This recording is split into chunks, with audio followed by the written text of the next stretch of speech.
हम भोजपुरी में जार कनी तो कहला कि ना हिंदी में बात हुई। हम भोजपुरी में जार कनी तो कहला कि ना अब हिंदी में बात हुई।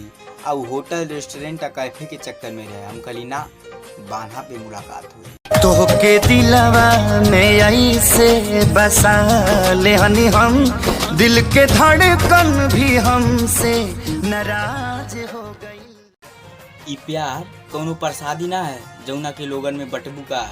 ई प्यार कोनो प्रसादी ना है जौना के लोगन में बटबू का। यही खातिर ये करे जा आई लव यू बोला तानी तोहरा के।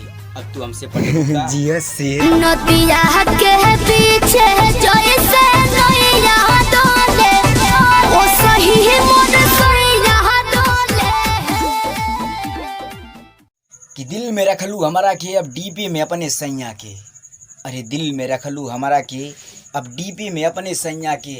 अरे साला बेवफा तो के कहीं की समैया के। जब से पवले बाडू नमक का भातार के भावा देलू नया पढ़ाई यार के।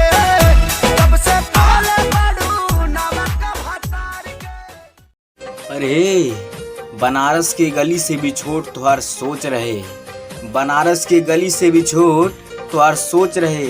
और तू हमके ना पचल लुए हमार जान, बस यही बात के अफसोस रहे। हर लड़की भी ना प्यार को सीरियस लेती है, 100 में से 90 को धोखा देती है। हर लड़की भी उसने कहा था कि सबके सो जाने के बाद कॉल करूंगी तुम्हें। लगता है मेरे महबूब के शहर में आज रात नहीं। मोहब्बत में मलावा के बपवा दीवार भइल बा, जब से ओकरा बेटिया से प्यार भइल बा। ओहू से बेलूरा हमार सार भइल बा। अब तो साफा दुर्लभ